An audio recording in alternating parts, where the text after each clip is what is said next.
오늘은 대림절 네 번째 주일입니다. 이제 만남과 화해, 하나됨의 촛불을 점화하겠습니다. 이 촛불은 하나님과 우리와 우리가 만나고 또 하나 되게 하는 원팀의 빛입니다. 신앙의 고백과 사역으로 원팀이 된 하나됨으로 주님께 예배하며 나아갑시다. 너희가 부르심을 받은 일에 합당하게 행하며 모든 겸손과 온유로 하고 오래 참음으로 사랑 가운데서 서로 용납하고 평안에 매는 줄로 성령이 하나 되게 하신 것을 힘써 지키라. 이스라엘아 들으라. 우리 하나님 여호와는 오직 유일한 여호와이시니 너는 마음을 다하고 뜻을 다하고 힘을 다하여 내 하나님 여호와를 사랑하라. 아멘.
감사합니다.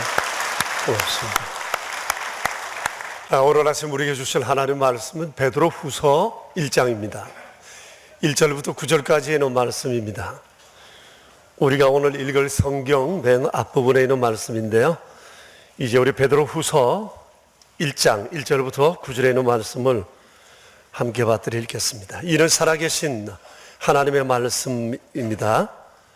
예수 그리스도의 종이며 사도인 시몬 베드로는 우리 하나님과 구주 예수 그리스도의 의를 힘입어 동일하게 보배로운 믿음을 우리와 함께 받은 자들에게 편지하노니 하나님과 우리 주 예수를 알므로 은혜와 평강이 너희에게 더욱 많을지어다.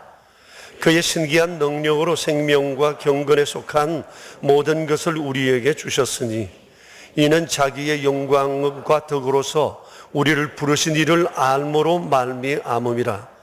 이로써 그 보배롭고 지극히 큰 약속을 우리에게 주사 이 약속으로 말미암아 너희가 정욕 때문에 세상에서 썩어질 것을 피하여 신성한 성품에 참여하는 자가 되게 하려 하셨느니라. 그러므로 너희가 더욱 힘써 너희 믿음의 덕을, 덕의 지식을, 지식의 절제를, 절제의 인내를, 인내의 경건을, 경건의 형제 우애를, 형제 우애의 사랑을 더하라. 이런 것이 너희에게 있어 흡족한 즉 너희로 우리 주 예수 그리스도를 알기에 게으르지 않고 열매 없는 자가 되지 않게 하려니와 이런 것이 없는 자는 맹인이라 멀리 보지 못하고 그의 옛죄가 깨끗하게 된 것을 잊었느니라. 아멘. 먼저 동영상을 하나 보겠습니다. 평생을 생명으로 살아오다가 가족들의 놀라운 선물을 받게 된 그런 얘기인데요. 여러분 생명 아시잖아요. 특정한 색깔을 분별하지 못하고 그것을 흑백으로 보게 되는 상황입니다. 이 동영상의 유튜브 구독자가 700만 명이라고 하니까 아마 전 세계에서 많은 분들이 아마 감동 있게 보았던 영상이었던 것 같습니다. 이제 한번 보시죠.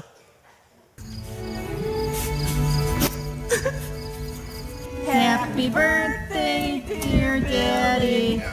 Happy birthday to you. How old are you now? Oh, there's something for you to open. He's posing. And what? He thinks he knows what it is. If I was gonna guess, Don't guess. You're gonna guess wrong. You're gonna guess wrong. really? Yeah.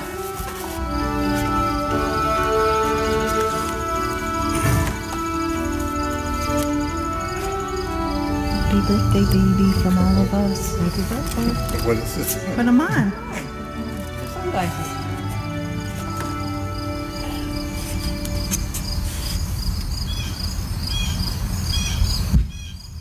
How does it look? Oh, that's weird. Look at the balloons. Can you see with our eyes now, baby? What colors you see? Those? You see colors now? Oh, the trees are neat.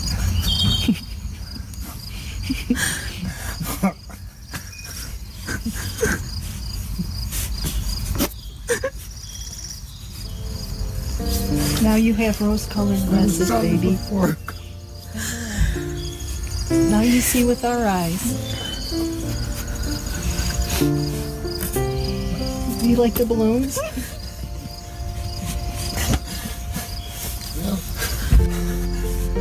Turn around. What about the flowers on the house?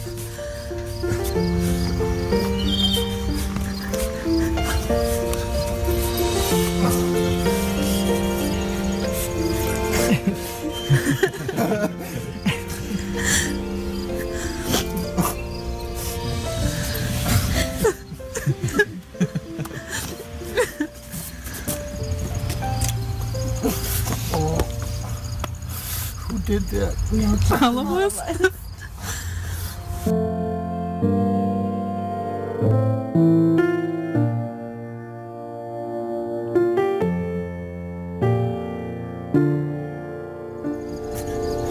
Doesn't look like mud. It looks like brighter mud. 이분이 쓰는 안경이 그 엔클로마 글래스라고 하는 안경인데요. 안경을 착용하기 전에 이분은 세상을 이렇게 봤습니다. 근데 이게 이렇게 보인 거예요. 안경을 쓰고 난다. 흑백 인생이 총천연색으로 보이게 된 겁니다. 얼마나 놀랐을까요? 세상에 이런 줄 몰랐거든요. 66년을 이렇게 살아왔어요. 이 안경을 쓰자마자 이 66세의 어른이 보세요. 어린아이처럼 방방 뛰고 허느끼고 어찌할 줄은 모르지 않습니까? 아마 이분은 이제 이 안경을 쓰고 새로운 세상을 살게 되었고, 아마 세상을 보는 눈과 마음도 아마 달라지지 않았을까, 그렇게 생각을 해봅니다. 이 선물을 준 자도 큰 보람이 있었고, 받은 자의 기쁨은 더 말할 나위가 없었을 거라고 생각합니다. 여러분은 혹 누구에게 마음을 설레게 하는 선물을 해보신 적 있으신가요? 아니면 이런 선물을 받아보신 적은요? 우리는 지금까지 살아오면서 이런 선물을 주기도 하고 아마 받기도 했을 거라고 생각합니다. 저 역시도 최근에 이런 선물을 받았는데요. 받고는 이게 꿈인가 싶기도 했습니다. 오늘 우리가 읽은 이 성경에는 하나님께서 우리에게 주신 놀라운 선물에 관해서 말씀하고 있습니다. 그것은 생명과 경건입니다. 3절에서는 이에 대해서 이렇게 말씀하고 계세요. 그의 신기한 능력으로 생명과 경건에 속한 모든 것을 우리에게 주셨다고 했습니다. 여러분, 하나님이 우리에게 주신 선물을 크게 말하면 두 가지예요. 생명이고 하나는 경건입니다. 이게 너무도 놀라운 선물인데, 그리스도인 된 우리가 주님이 주신 이 선물이 얼마나 놀라운가를 제대로 실감하지 못하고 살 때가 얼마나 많은지 모릅니다. 그것을 오늘 우리가 다시 한번 생각했으면 좋겠습니다. 하나님께서 우리에게 주신 첫 번째 선물이 뭐라고요? 생명이라고 그랬어요. 살린 거예요. 살아나게 한 거예요. 허물과 죄로 영원히 죽었던, 앞으로 살아 영원히 저주 가운데 영원히 살 생명을 천국에서 영원히 살게 하신 거죠. 성탄은 그것을 우리에게 가르쳐주고 있죠. 예수님을 통해서 하나님께서 이 생명을 우리에게 주셨어요. 이에 대해서는 지난주 디도서의 말씀을 통해서 우리가 함께 묵상을 했죠. 이 생명은 거짓이 없으신 하나님께서 영원전부터 이 생명을 작정하시고 이 생명을 가진 자와 교제하기 위해서 사람을 지으셨다고 주님 말씀하셨습니다. 그래서 이제 누구든지 예수님을 믿기만 하면 이 생명을 얻게 됩니다. 그렇기 때문에 영원히 죽을 수밖에 없었고, 살아도 영원히 저주의 삶을 살게 된 사람에게 있어서 가장 놀랍고도 큰 선물은 바로 이 생명입니다. 영원한 생명입니다. 그런데 오늘 우리가 읽은 이 성경에는 이 영원한 생명을 좀 더 다양하게 풍성하게 표현을 해주고 있습니다. 한 세 가지를 설명하고 있는데 3절, 1절을 보시면 이렇게 말씀하세요. 이를 보배로운 믿음을 받은 것이라고 말씀하세요. 보배로운 믿음을 받은 것이라고 하시죠. 보배가 뭐죠? 아주 귀중한 것을 말하잖아요. 예수님께서 이에 대해서 이런 비유를 하신 적이 있으세요. 마태복음 13장의 말씀인데 같이 한번 읽어볼까요? 천국을 마치 밭에 감추인 보화와 같으니 사람이 이를 발견한 후 숨겨두고 기뻐하며 돌아가서 자기의 소유를 다 팔아 그 밭을 사느니라. 또 천국은 마치 좋은 진주를 구하는 장사와 같으니 라고 했습니다. 예수님을 믿어 천국을 경험한 사람에게 있어서 일어나는 감정의 놀라운 변화, 그게 뭐죠? 기쁨이라는 겁니다. 내 모든 것 주고라도 소유하고 싶은 그것, 만일 물질로 살 수만 있다면 그런 정도의 놀라운 가치가 있는 것이 주를 믿는 믿음이라는 거죠. 그래서 이 주님을 알고 내가 믿는 이것이 주는 효과가 어떤 것인지 확신하게 되면 그 성도는 그 감격 가운데 기뻐 어찌할 줄을 모른다는 거예요. 근데 이 기쁨이 우리에게 있느냐는 겁니다. 이 감격이. 여러분의 표정은 지금 하나도 안 변했어요. 제가 지금 여러분 지금 어떻게 표정이 바뀌나 싶었는데 계속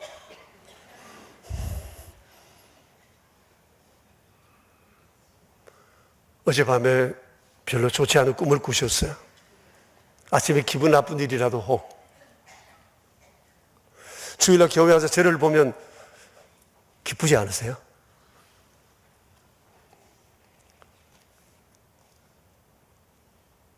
아침에 와서 교회 입구에 딱 들어서는 순간 우리 마음에 뭔가 환한 듯한 그런 느낌 들지 않으세요? 또 반가운 얼굴을 봤을 때 어떠세요? 근데 이 말씀을 보니까 어떠세요? 주께서 우리에게 무슨 말씀을 하셨는지 여러분 기억하시죠? 나는 너의 기쁨이라는 겁니다. 나를 알면 기뻐 견딜 수가 없다는 거죠. 그것을 주님 말씀하세요. 왜냐하면 이것이 너무 보배롭기 때문에. 너희는 보배로운 믿음을 받은 거다. 꼭 이렇게 말씀을 하십니다. 여러분 이 감격이 우리 안에 날마다 막 차올라야 한다는 겁니다. 그 다음에 또 한 가지 말씀하셨는데요. 4절을 보시죠. 뭐라고 그러셨어요? 예, 보배롭고 지극히 큰 약속을 주신 것이라고 말씀하세요. 하나님께서 우리에게 주신 보배롭고 지극히 큰 약속이 어떤 걸까요? 하나님이 우리와 함께 하시는 임재예요. 그리고 우리를 이 땅에 사는 날 동안 보호하시는 겁니다. 그리고 영생을 주시어 우리를 영원한 천국으로 들이시는 겁니다. 이것이 하나님께서 우리에게 주신 보배롭고도 지극히 큰 약속이에요. 여러분 눈에 보이는 것만 확실한 건 아닙니다. 보이지 않지만 분명한 사실, 세상에 어떤 것들도 줄 수 없는 놀라운 선물, 그것이 하나님의 임재예요. 우리가 지금까지 험한 세상을 내 힘으로 살아온 것 같습니까? 내 힘으로 정면 돌파해온 것 같습니까? 아닙니다. 온 사방을 둘러싸 하나님께서 우리를 보호하사 여기까지 인도하신 거잖아요. 앞으로 우리를 영원히 천국에 들이실 것이고요. 이것이 그리스도 안에서 하나님께서 우리에게 주신 지극히 큰 놀라운 선물이라고 말씀을 하세요. 또 하나 있어요. 4절 뒤를 보면 신성한 성품에 참여하는 자 되게 하셨다고 했습니다. 신성한 성품에 참여하는 자 되게 하셨다. 여기 신성한 성품이라고 하는 것은 도덕적인 성품을 말하는 것이 아니라 하나님이 가지신 성품을 의미해요. 근데 우리가 천국에 들어가는 날 우리도 하나님이 가지신 이 신성한 성품에 참여하게 된다는 겁니다. 다시 말하면 하나님의 성품을 우리도 함께 공유하게 된다는 겁니다. 천국에 들어갔을 때 우리가 공유하게 될 하나님의 신성한 성품이 어떤 걸까요? 거룩함이에요. 완전함이에요. 무죄함이에요. 참된 만족과 행복감이에요. 여러분 놀랍지 않으세요? 이것을 예수님을 믿은 우리에게 하나님께서 주시겠다고 약속한 놀라운 선물입니다. 그렇기 때문에 우리가 예수님을 제대로만 안다면 절대 주님을 떠날 수 없어요. 그리고 주님께 잘하지 않을 수가 없어요. 왜냐하면 너무 좋은 걸 받았거든요. 우리가 다 받았거든요. 상상할 수 없는 것을 받아. 이 선물이 얼마나 놀라운가를 제대로 안다면 우린 주님께 잘하지 않을 수가 없어요. 너무너무 귀한 선물을 우리가 받았기 때문이죠. 자, 하나님께서 우리에게 주신 첫 번째 선물은 생명이에요. 생명. 자, 두 번째 선물이 경건입니다. 경건. 경건이 뭐냐? 경건은 삶의 태도를 말합니다. 두 가지로 나타나는데 하나는 이 땅에 사는 날 동안 하나님을 존중히 여기는 것으로 나타나고 또 다른 하나는 하나님 백성답게 살아가는 고급진 윤리적 태도로 나타납니다. 제가 고급진이라는 말을 사용하고 싶어요. 왜냐하면 우린 그리스도인은 보통 사람이 아니거든요. 우리가 살아갈 삶도 그렇거든요. 우리는 그리스도 안에서 주님께서 이렇게 놀라운 사랑으로 변화시켰는데 우리의 삶 자체는 너무 고급진 거예요. 고급져야만 하고요. 그게 바로 경건이라고 말할 수가 있어요. 자, 근데 놀라운 것은 우리가 이렇게 살아갈 수 있도록 하나님께서 경건에 속한 모든 것을 우리에게 주셨다고 말씀을 하세요. 3절에 그 말씀을 하시죠. 경건에 속한 모든 것을 우리에게 주셨대요. 다시 말하면 경건하게 살 수 있는 모든 의지와 능력과 조건을 우리에게 주셨다는 거예요. 왜 그랬을까요? 애시당초 인간에겐 생명이 없었을 뿐만 아니라 경건하게 살아갈 자질이 조금도 없습니다. 사람은 죄를 좋아하고 타락하기를 좋아해요. 육체적이에요. 그게 인간의 본성이거든요. 그런데 하나님께서 우리에게 생명을 주실 뿐만 아니라 이 생명을 가치 있게 드러낼 경건의 능력까지 우리에게 구비시켜 주셨다는 거예요. 자, 그러니까 생명을 얻고 경건하게 살 모든 조건을 부여받은 우리가 해야 할 가장 중요한 결심이 있는데 그것은 경건하게 살아야겠다는 결심이에요. 그래서 이것을 위해서 7가지 경건 행동 지침을 오늘 성경에서 말씀하고 계십니다. 그것이 덕, 지식, 절제, 인내, 경건, 형제, 우애, 사랑입니다. 고급진 삶을 살아내기 위해 하나님께서 이런 것들을 우리에게 주셨어요. 소망하게 하시고 이런 삶을 살아갈 수 있도록 능력을 구비해 주신 것입니다. 얼마나 놀라운지 몰라요. 우리가 정말 이 고급진 삶을 살아야 되겠다고 결심만 한다면 우리의 삶은 전혀 달라지는 놀라운 삶의 길을 걷게 될 것입니다. 자, 주님 오늘 이렇게 말씀하세요. 믿음에 덕을 더하라고 말씀하세요. 덕이란 인간관계에서 나타나는 도덕적 탁월함을 의미합니다. 그럴 수밖에 없지 않겠어요? 그래서 믿음을 가진 사람은 반드시 이 도덕적 탁월함이 드러나야 합니다. 이게 정말 우리를 아주 사람을 고급스럽게 만든다는 거예요. 물론 우리의 첫째적 관심은 하나님이에요. 하나님을 존중히 여기는 건데 그 다음 이 믿음으로 우리는 세상의 사람들과의 관계를 우리는 또 고급지게 만들어 가야 합니다. 그것이 바로 도덕적 삶이라고 말할 수가 있습니다. 우리 교회 항존 직분자 여러분, 항존 직분자들의 슬로건이 뭐예요? 잊어버리신 겁니까? 나 이러면 화내요. 그게 뭐죠? 기독교 양반으로서의 직분자 아닙니까? 기독교 양반이 되자는 거잖아요. 여기서 말하는 양반은 신분을 말하는 것이 아닙니다. 삶의 품격이 남달라서 존경받는 사람을 일컫는 그런 용어입니다. 사람이 좋고 점잖고 이기적이지 않고 고집스럽지 않고 매사에 긍정적이고 이런 삶의 태도를 지니는 사람을 우리는 양반이라고 부릅니다. 우리는 어디 가든지 양반 소리 들어야 합니다. 저 사람 참 양반이네 이 소리만 들어도 인생 절반은 이미 성공했다고 말할 수 있습니다. 인격적인 평가가 이미 그렇게 났기 때문입니다. 여러분 아무리 세상에 가진 것이 많아도 도덕적인 삶을 제대로 못 살면 그 사람 양반이라 그러지 않습니다. 박사학위가 몇 개 있다고 해서 그걸 양반이라고 부르는 사람은 없습니다. 권세가 하늘 찌를 듯 해도 그를 양반이라고 부르지 않습니다. 양반은 그의 인격적 태도로 결정될 수 있다고 하는 사실입니다. 그래서 아무튼 우리 믿는 사람은 도덕적으로 탁월해야 합니다. 그래서 양반이다 하는 소리를 들을 수 있어야 한다는 거예요. 그래서 믿음의 덕을 더하라고 말씀을 하십니다. 두 번째는 덕에 지식을 더하라고 하세요. 이 지식은 분별력, 이해력, 식별력, 통찰력 뭐 이런 것들을 의미합니다. 이 덕은 반드시 이런 것이 동반되어야 합니다. 그렇지 않으면 악한 의도를 가진 사람들을 만나면 판판이 당하게 되어 있습니다. 여러분 덕스럽다고 할 때 이것을 우리는 여기서도 허허 저기서도 허허 하는 사람이 되라는 얘기 아니에요.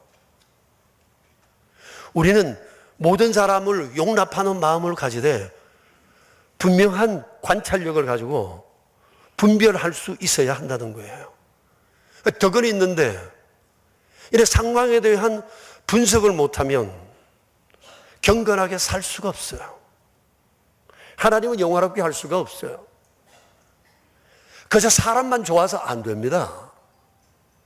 좋은 사람이어야 하는데 이 사람의 통찰력과 이해력과 관찰력까지 갖추고 있을 때 그 믿음과 덕은 더 빛나게 된다는 것입니다. 그게 바로 지식입니다. 지식입니다. 그 다음 지식에 절제를 더하라고 했습니다. 절제라고 하는 것은 스스로를 조절하고 다스릴 줄 아는 능력을 말합니다. 참 중요합니다. 지식이 절제를 겸해야 한다는 거예요. 아는 것은 많은데 똑똑한데 분별력, 통찰력, 이해력, 관찰력 다 있는데 만약 절제하지 못하면 이 사람은 굉장히 고집스럽거나 독선적인 인간이 될 수가 있습니다. 인간관계가 왜 어려울까요? 세상이 왜 소란할까요? 세상에 지식이 없어서일까요? 잘 몰라서일까요? 아닙니다. 오히려 지식이 넘쳐서입니다. 너무 똑똑한 사람들이 많아서입니다. 그래서 지지 않으려고 하다 보니까 맨날 싸우고 시끄럽고 다툼이 끊이지 않은 겁니다. 가정에도 부부가 너무 똑똑하면, 둘 다 너무 똑똑하면 그 집 맨날 싸웁니다. 내 말이 항상 옳으니까, 너 말은 틀렸으니까 내 말을 굴복하라는 거죠. 그 집이 조용할 리가 있겠습니까? 너무 똑똑해서, 너무 많이 알아서, 너무 총명해서 문제가 되는 겁니다. 그런데 이런 지식을 제어하는 장치가 바로 이 절제입니다. 절제입니다. 그래서 인간관계를 비롯해서 가정에서나 교회에서나 이 사회, 국가 공동체 안에서 가장 필요한 미덕이 뭐냐? 이 절제의 미덕입니다. 세상에 똑똑한 사람 많은데 절제하지 못하는 똑똑이들이 너무 많아서 세상이 이렇게 시끄럽습니다. 박이영희라고 하는 시인이 쓴 시 가운데 이런 제목의 시가 있더라고요. 접기로 한다. 혹시 이 시 읽어보셨나요? 이런 내용입니다. 요즘 아내가 하는 걸 보면 섭섭하기도 하고 괘씸하기도 하지만 접기로 한다. 지폐도 반으로 접어야 호주머니에 넣기 편하고 다 쓴 편지도 접어야 봉투 속에 들어가 전해지듯 두 눈 딱 감기로 한다. 하찮은 종이 한 장이라도 접어야 냇물에 띄울 수 있고 두 번을 접고 또 두 번을 접어야 종이 비행기는 날지 않을까? 살다 보면 이슬비도 장대비도 한순간 햇살을 배결하지 못하는 우산 접듯 반만 접기로 한다. 반에 반만 접어보기로 한다. 나는 새도 날개를 접어야 둥지에 들지 않는가. 여러분 보시다시피 접는다는 것이 얼마나 지혜로운지 모릅니다. 감정을 접고 상황에 대해서 접어야 일이 풀리고 일을 성취할 수 있고 더 나은 발전적인 일들을 준비해 볼 수 있다는 얘기지 않습니까? 이게 중요합니다. 감정을 접는 것, 지식을 접는 것, 내 똑똑함을 접는 것. 시인의 얘기가 아니라도 우리는 세상을 살면서 접어야 할 일들이 얼마나 많은가를 잘 알고 있습니다. 우리 인생의 마지막에 서서 지나온 내 과거를 돌아보면 내 제일 못한 게 절제가 아닌가 하는 생각을 하게 됩니다. 그때 좀 더 참을 걸, 좀 더 접어줄 걸. 그때 내가 내 감정을 좀 내려놓을 걸. 그때 좀 덜 고집할 걸. 아마 이게 우리로 하여금 가장 많이 후회하게 하는 요소가 아닌가 생각합니다. 요 접는 것, 이게 바로 절제입니다. 절제가 사람답게 하고 양반 소리 듣게 하는 매우 중요한 요소라고 하는 것입니다. 우리 예수님은 접는 것의 달인이십니다. 새벽기도 나오신 분들 아실 거예요. 우리가 주초에 요한복음 13장을 묵상했거든요. 거기 보면 예수님께서 얼마나 자신의 감정을 접으시는지 몰라요. 자신의 삶을 접어가시려 하시는지 모릅니다. 주님은 접으심의 달인이세요. 13장의 내용을 보면 예수님께서 십자가 지시기 바로 전날이었어요. 예수님과 제자들이 다락방에 모였습니다. 조금 후에 제자들은 모두 다 예수님을 버리고 도망가게 될 것입니다. 그것도 아주 고약하게 말이죠. 가룟 유다로 돈을 받고 서성을 팔아넘기고 베드로는 신문 받으시는 예수님을 뻔히 보면서도 세 번이나 모른다고 부인했어요. 나 저 사람 몰라. 그리고 나머지 제자들 역시도 겟세마네 동산에서 주님이 포송절에 묵혀 처참하게 끌려가실 때 그들은 주님을 버리고 모두 다 도망갔습니다. 철면피요 강심장이 아닐 수가 없습니다. 근데 예수님이 이 상황을 모르셨느냐? 아닙니다. 주님 다 예측하고 있었습니다. 다 아시고 계셨습니다. 그럼에도 불구하고 주님께서는 자신의 감정을 접으시고 내색하지 않으셨습니다. 그런데 요한복음 13장 21절 보면 주님이 이렇게 말씀하세요. 너무 괴롭다고. 내 마음이 너무 괴롭다고 하셨습니다. 이 괴롭다는 단어는 어떤 단어인가 하니 바닷물이 아주 출렁일 때 계속 철썩철썩하고 출렁이는 그 상태를 말합니다. 주님의 마음이 그러셨다는 거예요. 사랑하는 제자들로부터 이런 배신을 당하실 때 주님의 마음이 너무 괴로우셨다. 거기서 주님은 말씀하세요. 그러시면서도 주님은 그 자리에서 만찬을 행하시고 제자들의 발을 씻어주시고 또 이 사람들이 회개하고 돌이키기를 주님은 끝까지 기다려주셨어요. 그러다가 십자가 지셨지만 십자가 지시기까지 주님은 어느 누구도 내치지 않으셨고 비난하지 않으셨고 창피 주지 않으셨고 그들을 품어 주셨습니다. 감정을 접으셨던 것입니다. 그래서 요한복음 13장 1절은 이렇게 시작합니다. 주께서 자기 사람들을 사랑하시되 끝까지 사랑하시니라. 주님이 감정을 접으실 수 있던 것이 바로 사랑이라. 사랑 때문에 주님은 감정을 절제하실 수가 있었다는 겁니다. 너무 사랑하기 때문에. 근데 우리는 그렇지 않죠. 너무 사랑하기 때문에 돌에 새깁니다. 잊을 수가 없습니다. 너무 사랑하기 때문에 용서가 안 됩니다. 주님은 너무 사랑하셔서 접기로 하셨습니다. 그렇습니다. 사랑은 자기를 접는 겁니다. 진짜 사랑은 상대를 접으려 하기 전에 자기를 접는 거다. 저는 그렇게 말하고 싶습니다. 바로 이것이 바로 절제입니다. 여러분, 지식은 좋은 것입니다. 있어야 합니다. 바른 분별력, 통찰력, 관찰력, 판단력 필요합니다. 그런데 이것이 절제를 동반하지 않으면 내가 안다는 그것 때문에 관계를, 공동체를 망칠 수 있다는 사실을 우리는 기억해야 합니다. 그리고 절제에 인내를 더하라고 말씀하세요. 인내라고 하는 것은 언제나 하나님을 생각함으로 관계를 회복시켜가는 삶의 태도를 말합니다. 너와 나를 생각하면 참을 수가 없어. 근데 하나님을 생각하니까 참을 수밖에 없어.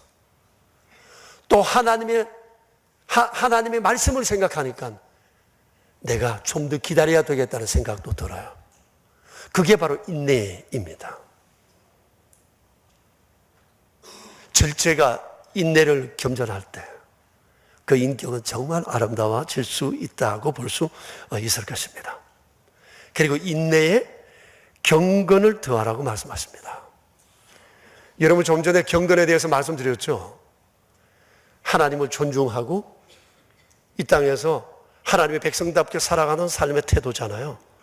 그런데 이 경건의 핵심이 뭐냐? 티내지 않는 겁니다. 그런 걸 하면서도 티내지 않는 것이 중요합니다. 티내지 않고 하나님을 드러내는 겁니다. 하나님을 높이고 자기 자랑하지 않는 것입니다. 일제강점기 때 우리나라는 모든 것 다 수탈되고 큰 어려움들이 있었습니다. 그렇게 사람들을 못 살게 구는데 그 앞에서 맞서고 고분고분하지 않을 수 없었을 것입니다. 우리는 그것을 그냥 역사 이야기로 들어서 모르지만 그 당시 그 시대를 살았던 우리 어른들의 고초는 이루 말할 수가 없을 것입니다. 그런데 그 고초를 당한 부류 가운데 가장 큰 고통을 당했던 사람들 가운데 하나가 이 크리스찬들입니다. 교회는 불타야 했고 많은 크리스찬들은 순교되어져야 했고 그럼에도 불구하고 믿음을 굽히지 않은 사람들은 가정 고초와 신문을 당해야 했습니다. 그래서 그때 신문을 받고 장애를 입은 사람들도 의외로 많습니다. 사실 이분들을 볼 때마다 우리는 고개 숙여주고 이분들은 모두 다 한국교회 자랑입니다. 그래서 어떤 교회는 그 교회에 순교자가 있으면 순교비를 세워서 그의 신앙을 기리고 후손들이 본받게 하는 이런 예들도 많이 있지 않습니까? 사실 우리 한국교회에 그렇게 정말 순교하고 싶었는데 해방이 되어서 순교 끝까지 하지 못한 것을 한스러워하며 추록한 추록 성도들이 있었습니다. 너무 자랑스러운 분들이죠. 근데 해방 후 한국교회에 문제가 생겼는데 바로 이분들이 그 요인이 되었다 할 수 있습니다. 너무 티를 낸 겁니다. 내 믿음을 티를 내고 주님 앞에 헌신했던 그 티를 내고 고난 가운데에서 고개 숙이지 않았던 그 믿음을 주장했던 것, 이건 너무 티를 내고 자기 의를 내세우면서 거들먹거렸던 것입니다. 당시 많은 한국교회 교인들 중에 목회자들 가운데 신사참배를 했던 사람들도 상당히 많았거든요. 그래서 신사참배를 했거나 박해에 담대하지 못했던 목회자와 항존 직분자, 성도들을 정죄하고 무차별적으로 공격했습니다. 그리고 더러운 믿음이 약한 당신들과는 함께 신앙생활을 할 수 없다고 해서 자기들끼리 나가 교단을 따로 만들었습니다. 이것이 한국교회 분열의 단초가 되었습니다. 인내는 했는데 경건하지 못했습니다. 너무 티를 낸 거예요. 인내하는 건 중요한데 내가 한 일에 대해서 티내면 인내는 가리워질 수밖에 없습니다. 우리가 주를 위해서 충성하고 헌신하는 것 중요한데 티내지 않아야 합니다. 그런데 우리는 성정상 티를 너무 잘 내는 성질들이 있기 때문에 우리 이거 훈련 많이 해야 합니다. 충성 좋습니다. 헌신 좋습니다. 주님을 위해서 마음을 다하고 뜻을 다하고 성품을 다하는 거 좋은데 이거 잊어버리면 안 됩니다. 티내지 않아야 한다는, 그게 바로 경건입니다. 그게 경건입니다. 이게 중요하다고 하는 사실입니다. 이 훈련이 우리에게 되어져야 합니다. 행여나 누가 우리를 공치사할 때 조심해야 합니다. 다 까먹어버리는 겁니다.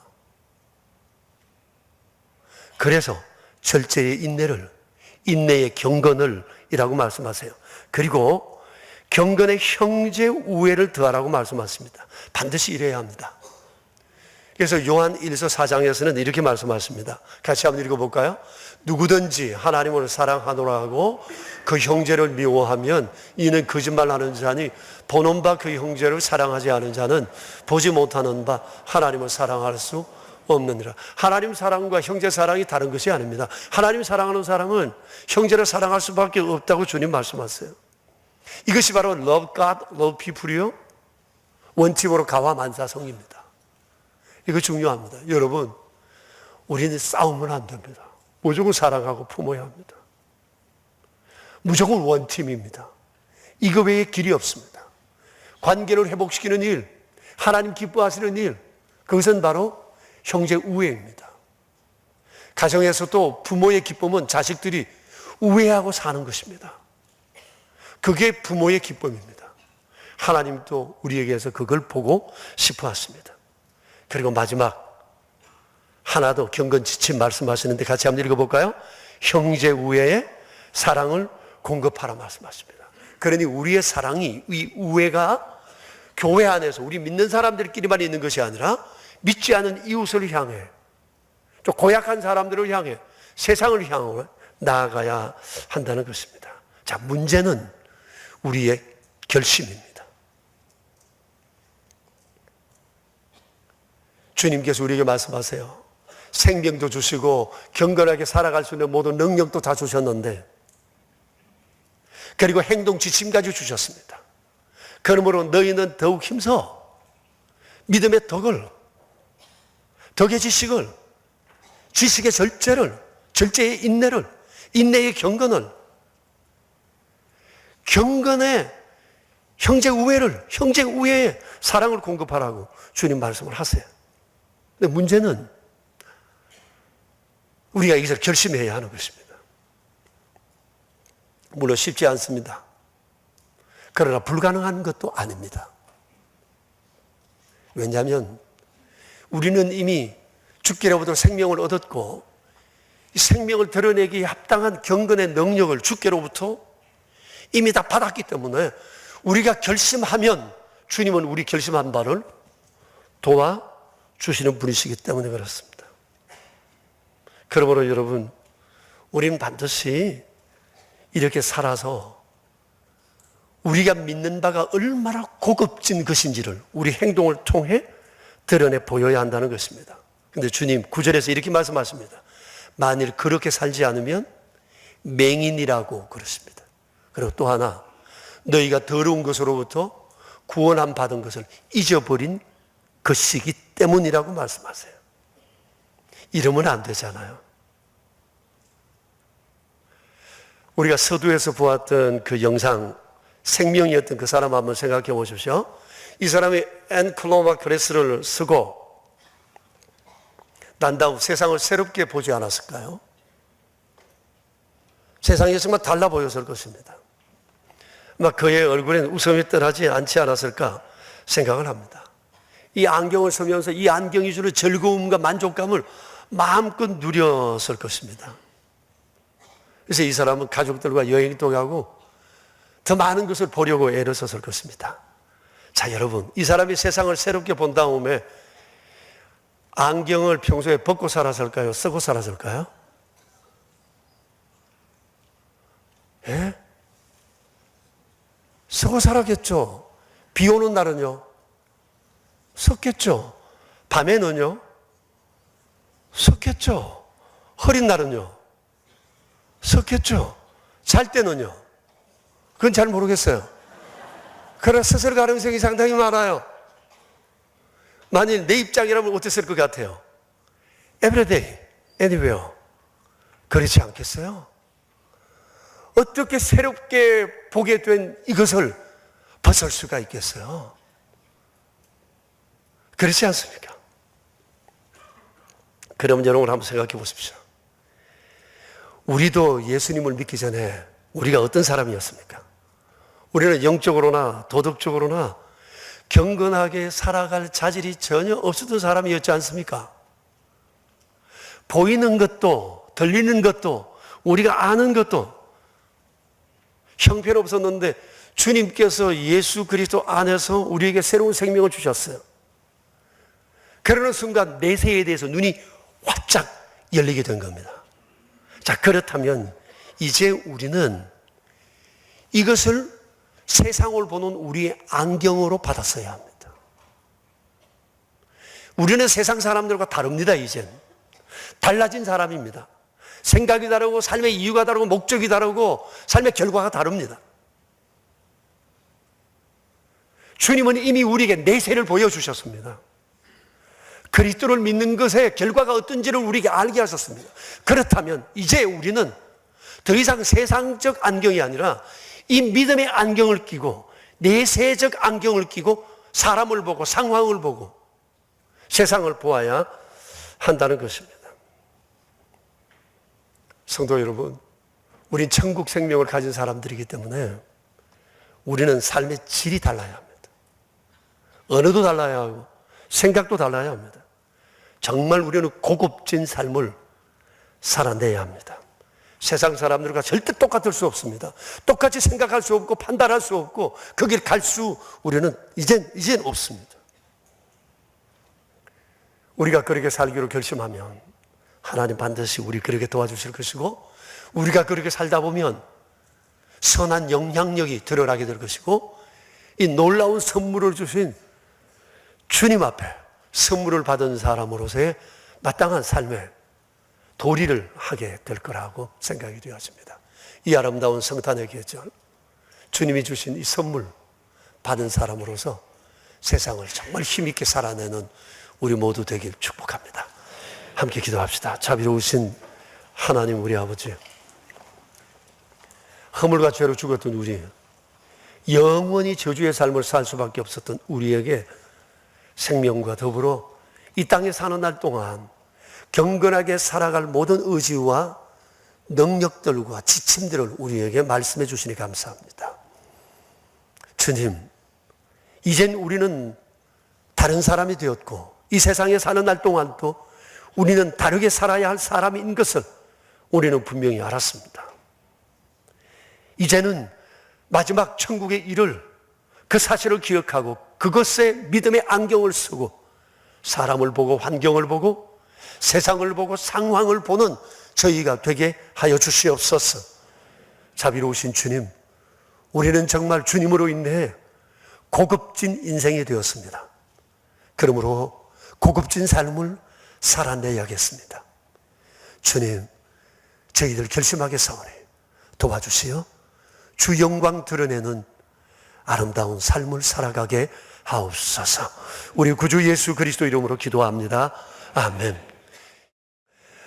하나님 아버지, 감사합니다. 주님의 말씀을 들으며 다시 한번 우리 안에 주님이 주신 그 사랑이 얼마나 벅찬 감격이어야 하는지를 깨닫고 정말 주님 주신 그 은혜를 날마다 묵상하며 살아가는 저희가 되게 하여 주시옵소서. 그 풍성하신 은총을 우리가 무엇으로 다 감사드릴 수 있겠습니까? 예배하며 이 시간 예물 구별하여 주 앞에 드려옵니다. 11조 예물을 드린 귀한 분들이 있습니다. 한 분 한 분을 주께서 기억해 주십시오. 날마다 주 영광을 드러내는 복된 삶을 살아가게 하시고 그의 삶을 더욱 풍성함으로 이끄시어 하나님 귀히 들어서시는 귀한 성도들 다 되게 하옵소서. 주정 헌금과 감사 헌금을 구별하여 드린 손길들이 있습니다. 여러 형편과 처지를 주님이 아십니다. 주님 날마다 감사할 일들을 더하여 주시고 또 오른손 헌금과 완달러 선교 헌금과 사랑의 식탁과 의무와 비전센터 건축을 위하여 구별하여 예물을 드린 손길들이 있습니다. 이웃을 향하고 주님을 향하는 이 아름다운 마음을 귀히 보시고 내가 내 집을 세워주리라 하신 그 말씀대로 가정마다 일터마다 주님이 세우시는 놀라운 은혜가 금년에도 새해에도 넘쳐나도록 인도하옵소서. 우리 구주 예수 그리스도 이름으로 기도드리오며 이제는 저희들의 길 되신 주 예수 그리스도의 은혜와 만복의 근원 되신 아버지 하나님의 그 크신 사랑하심과 하나님께서 우리 안에서 행하신 놀라운 일들이 무엇인지를 날마다 기억시키시며 믿음의 길로 나아가게 하시는 성령님의 교통하심이 모인 저희 무리들과 명절의 모든 가족들과 주님의 몸 되신 교회 위에 이제로부터 영원히 함께 계시옵기를 간절히 축원하옵나이다. 아멘.